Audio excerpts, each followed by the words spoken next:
welcome to this tutorial. Today we're going to be looking at the element of art, color. We're going to be looking at surrealism, which is using the subconscious mind to express itself, or taking something normal or everyday and making it weird or illogical. Take, for example, a chicken the size of a car. That's illogical. They're not that large. Imagine if a person was riding that chicken, even weirder. To do this task, we're going to be appropriating some work by Balmer. Here's one of his artworks over here. Some of the key things that we need to remember to do is make sure that we're using gradient colors like he has done in his work. Making sure we look at the picture plane, so things that are in the foreground are larger than things in the middle ground, and middle ground is larger than those things in the background. And one of the other things that are very common in his work is using a one-point perspective floor. So you'll see all these leading lines all go back to that one point on the ground. So we're going to need to make sure that we do those things as we go through this artwork. Okay, things to consider when we're looking at Balmer as an artist. He does use a lot of color gradients throughout his artworks. He does use a one perspective floor quite a bit in his work. He often simplifies shapes or forms to their basic outlines, still making sure that they're recognizable. He often has things like mouths and eyes and noses just floating around within his environment. There's often planets in the background or spaceships flying around. So they're things that we'll need to take into consideration when we create our own artwork if we're being inspired by him. If you want to go off and have a look at a quick Google search to see some of his other works, I recommend that before getting started. The thing that we need to take into consideration when doing this artwork is the kind of pen that we're going to use. Now, you all noticed here in Balmer's work that he consistently uses black lines throughout his artwork. He has lines that are not thin or thick, they are the same thickness all the way around, and they're all black. So before we get started, we need to change our color to black, and you can do that by using your puck. If your puck doesn't appear here, down the bottom here is a little dot. If you click on that, your icon will pop up and you'll be able to select the double puck so that it appears on your screen, and you can move that around wherever you want to place it. So we're going to choose the black color. We're going to use for this, I'm going to recommend the fountain pen, which is the gold pen in your palette. If you don't see it in your selection tools here, you can click on your library and scroll through your library until you find it. And you can always click, hold, and drag it over to your bar here so you've got it for a quick access later on. So we're going to use the fountain pen, we're going to use black, and I recommend that you set your brush to about a size, for me I'm going to do a size 5. So on your puck again, if you click and drag to the right, you can enlarge, and if you click and drag to the left, you can reduce the size. So I'm going to recommend about a size 5 for our brush. Okay. And we can get consistent, same thickness line. Okay. To get started, I'm going to show you 2 different ways that you can create some basic shapes on your artwork. I'm going to start with an eyeball, and I'm going to start with my shape tool. So I'm going to use, when you open up your shape tool, you have the line, the circle, and the square tool. I'm going to use the circle tool for this. When you click and drag across, you can create the circle to the size and dimensions you want. It'll automatically create a line based on your brush selections over here. So there's my eyeball, and I'm going to create another small circle for my pupil. You'll notice that these 2 lines appear on the same layer over here. I want to create a new layer to do my highlight. So I'm going to, on my new layer, create a highlight. You'll now notice that I have a line here from my pupil that I want to erase. Because they're on different layers, I can easily do that by clicking on my previous layer and collecting my eraser. And then I can quickly erase that line without interfering on the highlight circle, which is on a different layer. Now that I'm happy with that, I can then merge the 2 together. So when you click on that layer and you merge down, they are now on the same layer. And at the end of the drawing, you do want to have all your lines on the same layer so that you can do your coloring easy enough at the end. So that's how you can create an eyeball using your shape tool. You also have your ruler tool options. So you have a straight ruler, you have a curved ruler, and you have a ellipse tool as well. So here you can enlarge the size of your circle, and you can also make it a oval if you wanted to as well. Once you're happy with the size of it, using your brush tool, you can trace around it. You can then reduce the size and put it off and create your pupil. Again, different layer. I'm going to create my highlight. Get rid of your ruler tool. It's on a different layer. So I can go back to my original layer that has my pupil, collect my eraser tool, and then I can erase that line without interfering with this circle. Once I'm happy, I click on this layer, open up the extra options, and press on merge so that they all appear on the same layer. So there's two different ways that you can create an eyeball or circle shapes, either using your shape tool or your ruler tools.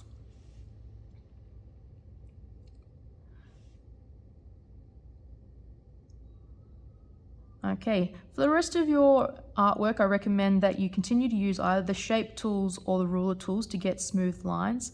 If you are like me and when you draw freehand, you sometimes have wonky lines. For example, there is my line. You can also use this predictor stroke tool. Now what that does is when it's on low, it will slightly straighten out your line.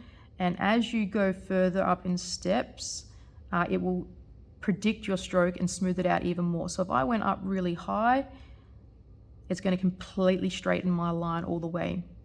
So I recommend that if you're freehanding any of your lines, that you use the predictor stroke to help you. I like to sit on 3 as an average. It gets rid of my bumpiness without removing the curve of my line at the same time. Okay, so there are 3 things that I recommend: shape, ruler, and your predictor stroke for freehanding. I'm going to go ahead and create my drawing and speed it up in post-production so that this video is shorter in length. When I'm finished, I'll go through how to create your colors.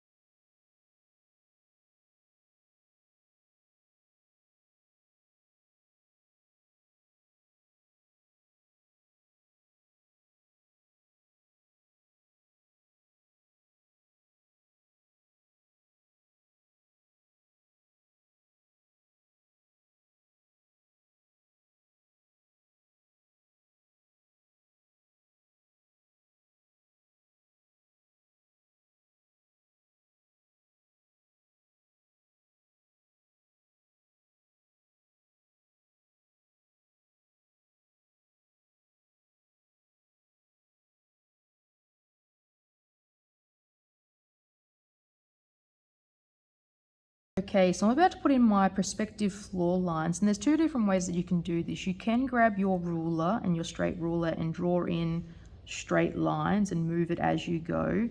Another way that you could go, which would be easier, is if you use your perspective guides tool. Now, you can see here this little dot. I can move that around and place it wherever I like. I have a dark line across here that indicates my horizon line. So I'm going to line that up at the same point that my horizon line is. Now I'd recommend that you lock this by pressing on the lock layer. That means that you can no longer move it, so you're not going to accidentally move it while you're drawing. There are some options up here based on different types of perspective drawing. I recommend that you just choose the first one, which is the 1 point, which means I've only got 1 point here and everything leads to that 1 point. I can then, anywhere at the bottom of this line, I'm going to do this on a different layer so I can erase the parts that I don't want. I can then place my pen anywhere on here and it will automatically draw lines in the correct perspective coming from that vanishing point in the middle there. Which is quicker and easier because you don't have to move around a ruler, and you are definitely going to get them in the correct vanishing point wherever you place those lines. Get rid of the perspective. I can then go back while I'm in here because it's all on a different layer, and I can just tidy up any lines that I no longer need. For example, I don't want them going over the top of my eyeball. It goes over the top of my mushroom. It goes over top of this eyeball. So I can go in and I can just clean up all of those lines. So I'm going to do that quickly and then tell you how to do some color.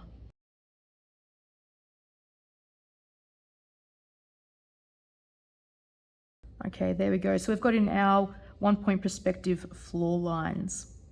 Now, in his work, before we move on to color, the last thing I want to talk about is some shadows. Now, in Scott Balmer's work, he doesn't usually have shadows for mushrooms, but he does have shadows for things like mouths and eyes. So I'm going to add those shadows in now. Quickest way to do that is on a different layer. Predictor stroke to get the correct smoothing out the lines. Drawn in a shadow line here. If all of your lines are merged, you can then simply click on your bucket tool and bucket fill in that space a solid black, which will save you time trying to color it by hand. I'm going to move over here. My light source should be mentioned. This is my light source, so the previous eye. So it's casting a shadow here on this eye, which is creating a shadow coming out here. It's going to create a shadow on this one. So the shadow on my mouth is going to come out in the other direction. And I'm going to bucket fill in that shadow. Okay. And I do want to have a shadow just underneath the eye itself at the front, so it's just going to be at the bottom. To do that, I'm just going to use my ellipse tool. And it's floating in the air, so it's going to be slightly below it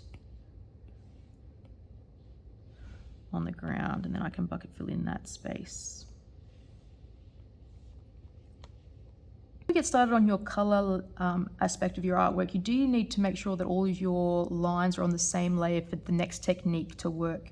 Now, what I recommend is that you, for whatever area you want to color in, for example, I'm going to start off by coloring in this planet in the background. I could essentially choose a color, for example, green, and I could use my bucket on the solid fill color and I could fill in that entire space. Because the lines are closed, it'll only fill that space with the color. But instead of just a flat color, we do know that Scott Balmer uses some gradient colors. So on your bucket tool, you have these two gradient options. The first one is the linear gradient.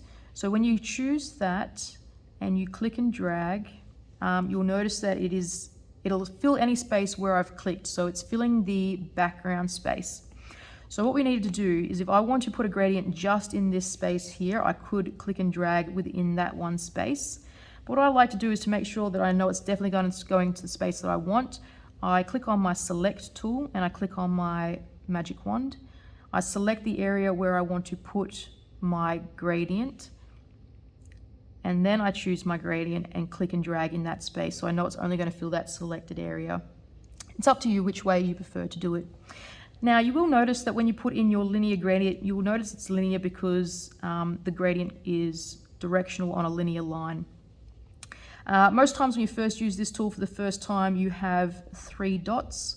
So my first dot is white, gray, and black, and they're then the colors that are on my gradient. You can change those colors by clicking on the dot, and then over on your puck tool, simply changing the color you want for that part of your gradient. So you can do that to all 3 of these until you have the colors you want. Now, if you do want to only have 2 gradients, you can click on the dot and drag it off so that that dot no longer is there. You can click on the line at any point and create an additional dot so that you can even have more color gradients on your artwork. Okay, once you're happy, click off to the side, deselect your selection by clicking back on the selection bar and pressing the red one, and then you can click off and then that area is colored. So there are a few different ways that you can pop in some color. You can also, if you wish to freehand your own tone, you can use your select tool, your magic wand tool, select that area. And because this area is selected, that's where my brushes will going to be. And then you can choose any brush you wish in order to create tone or your own color gradient. And it'll only appear within that area that is selected. So I can then go over the top with different colors and different tools, creating different gradient effects of my own choice.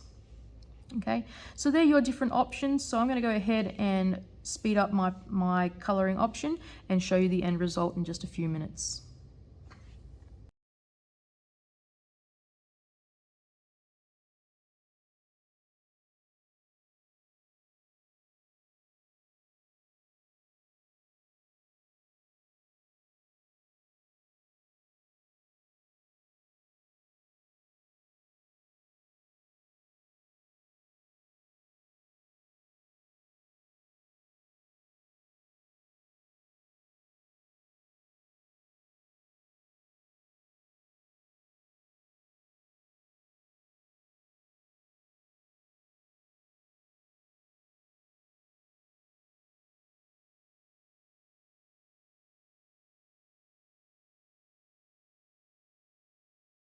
Okay, now if you have a large area like this that you wanted to do a full gradient across, instead of selecting every little individual area, which if you wanted to, you can, you select your magic wand, and then this little box, you can choose to continue to add. So if I click on one area and then the next, it will continue to add to my previous selection. If you select something you don't want, you want to deselect that area but have your other areas selected, you press on the minus. And then when you click on that, it will deselect that area but keep all of your other selections. You could do that and then fill in just those selected areas, but that is a little bit time consuming. So another way that I would recommend is creating a new layer, dragging that new layer below your line layer, then using a pen of your choice, pencil line in your outline for the area that you want your gradient to be in. So I'll just quickly do that. Once you've got your outline in, you can use your bucket linear solid fill. You can fill in that whole color. Then over here, using your lock tool for the layer, you can lock it so that when we do our gradient, it'll only appear in that selected area. And then you can line up your colored dots wherever you like, and they'll only appear in that section that you've just pre-filled with a color. You can then, if you want to then add a solid color at the top here, you can do so.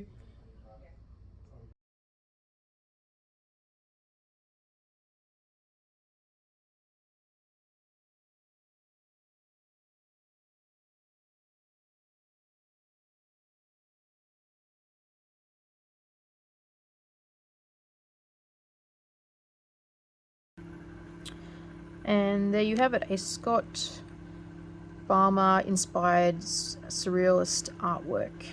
Let me know how yours goes.